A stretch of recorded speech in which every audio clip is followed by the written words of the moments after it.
वेदों का तत्व ज्ञान है उपनिषद और उपनिषदों का सार है गीता। भगवान श्री कृष्ण ने कुरुक्षेत्र के मैदान में महाभारत युद्ध के दौरान अर्जुन को जो ज्ञान दिया था वह गीता के नाम से प्रसिद्ध हुआ। गीता में जीवन की हर समस्याओं का समाधान है। गीता में हर तरह का ज्ञान है। आओ जानते हैं गीता ज्ञान की प्रसिद्ध बातें। दोस्तों, अगर आपको यह वीडियो अच्छा लगे तो लाइक जरूर करें और कमेंट में जय श्री कृष्ण लिखना ना भूले। न कोई मरता है और न ही कोई मारता है, सभी निमित्त मात्र हैं। सभी प्राणी जन्म से पहले बिना शरीर के थे, मरने के उपरांत वे फिर से बिना शरीर वाले हो जाएंगे। यहाँ तो बीच में ही शरीर वाले देखे जाते हैं, फिर इनका शोक क्यों करते हो? आत्मा को न शस्त्र काट सकता है, न आग उसे जला सकती है, न पानी उसे भिगो सकता है, न हवा उसे सुखा सकती है। हे अर्जुन, तू न शोक करने योग्य मनुष्यों के लिए शोक करता है, परंतु जिनके प्राण चले गए हैं उनके लिए और जिनके प्राण नहीं गए हैं उनके लिए भी पंडित जन शोक नहीं करते। एक न एक दिन सभी मारे जाएंगे।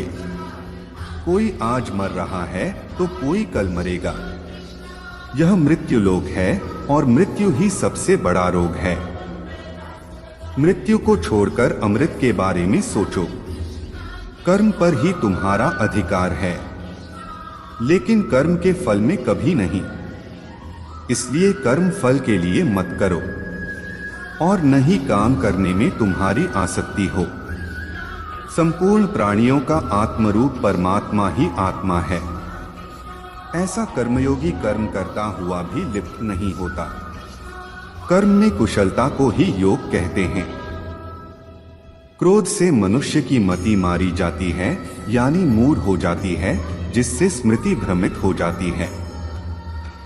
स्मृति भ्रम हो जाने से मनुष्य की बुद्धि नष्ट हो जाती है और बुद्धि का नाश हो जाने पर मनुष्य खुद अपना ही नाश कर बैठता है।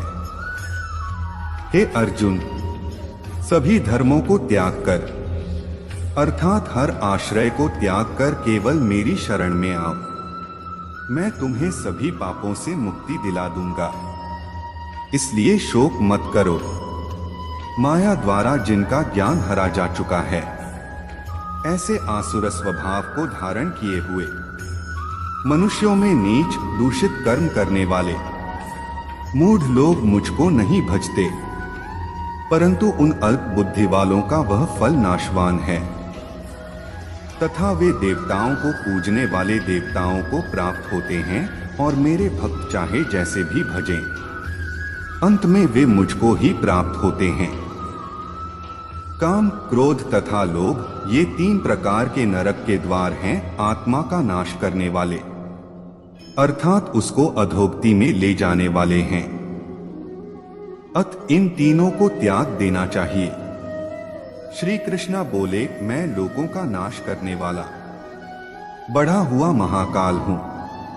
इस समय इन लोगों को नष्ट करने के लिए प्रवृत्त हुआ हूं। इसलिए जो प्रतिपक्षियों की सेना में स्थित योद्धा लोग हैं वे सब तेरे बिना भी नहीं रहेंगे, अर्थात तेरे युद्ध न करने पर भी इन सब का नाश हो जाएगा।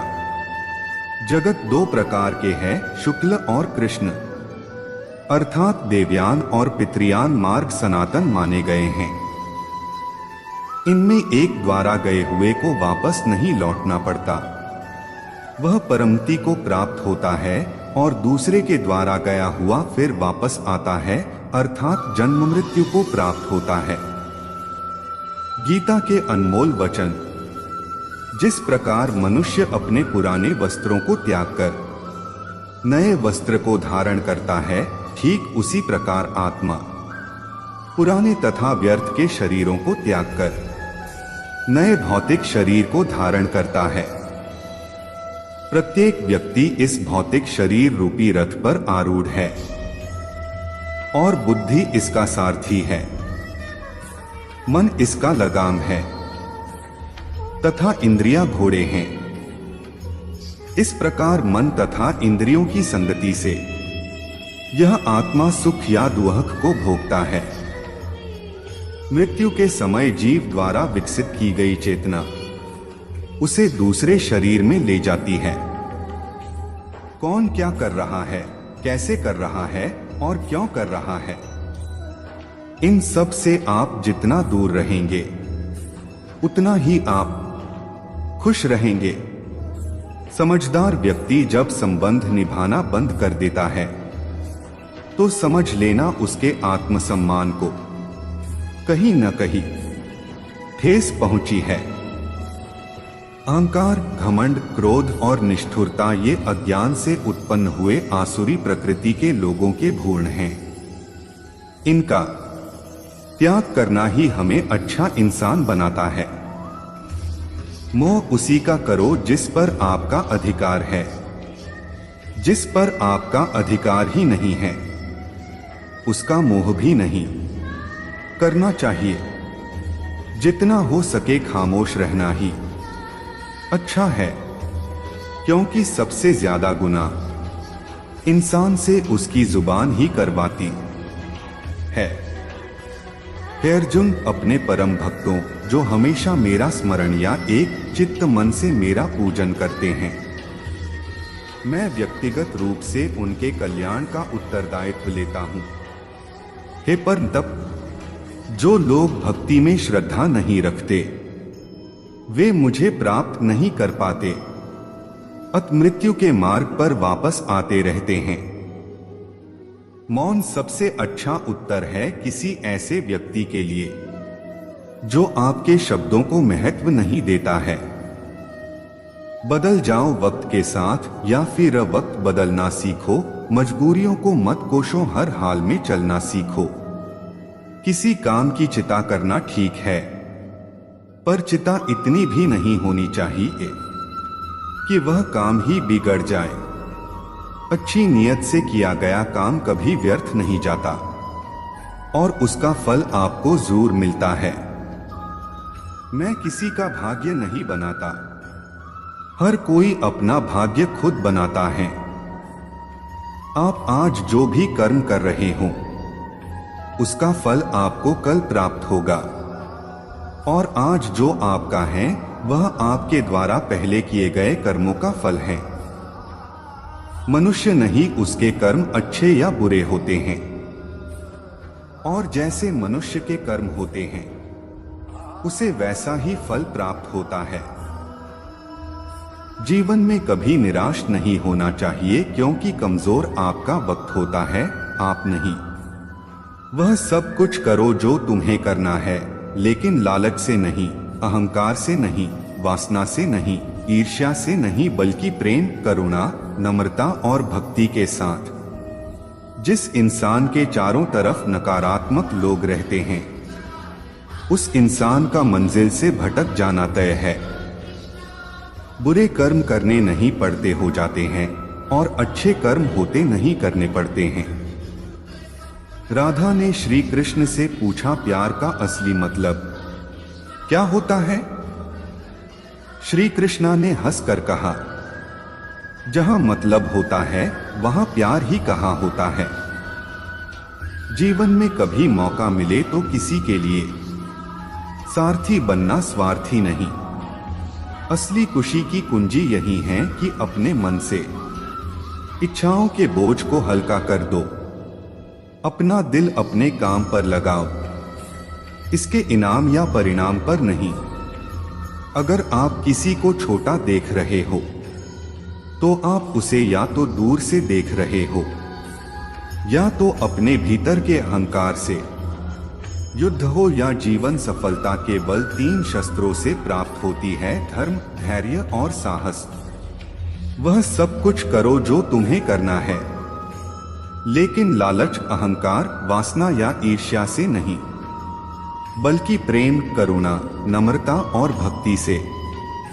जो कुछ हुआ अच्छे के लिए हुआ, जो हो रहा है अच्छे के लिए हो रहा है। जो होगा वह भी अच्छे के लिए ही होगा। जिस इंसान के चारों तरफ नकारात्मक लोग रहते हैं, उस इंसान का मंजिल से भटक जाना तय है। अपने अनिवार्य कर्तव्य का पालन करें, क्योंकि क्रिया वास्तव में निष्क्रियता से बेहतर है। कल की फिक्र मत करो। जिस ईश्वर ने आज तक संभाला है वह आगे भी संभाल लेगा। श्री कृष्ण जी कहते हैं, कठिन समय में समझदार व्यक्ति रास्ते खोजते हैं और कायर व्यक्ति बहाने। हे कृष्णा, तेरे सिवा कहाँ मिलता है कोई समझने वाला। जो भी मिलता है बस समझा कर ही चला जाता है। श्री कृष्ण कहते हैं, अगर तुम्हें किसी ने दुख दिया है तो बुरा मत मानना, क्योंकि लोग उसी पेड़ पर पत्थर मारते हैं जिस पेड़ पर ज्यादा मीठे फल होते हैं।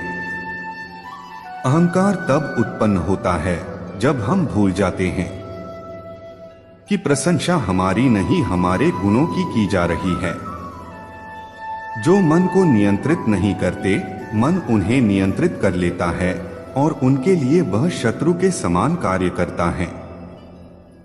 तुम्हें सिर्फ अपने कर्म करने का अधिकार है, किंतु कर्म के फलों के तुम अधिकारी नहीं हो।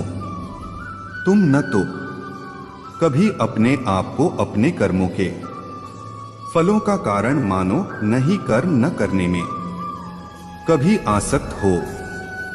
सही कर्म वह नहीं है जिसके परिणाम हमेशा सही हो, अपितु सही कर्म वह है जिसका उद्देश्य कभी गलत ना हो। संसार में कोई भी मनुष्य सर्वगुण संपन्न नहीं होता, इसलिए कुछ कमियों को नजरअंदाज करके रिश्ते बनाए रखिए।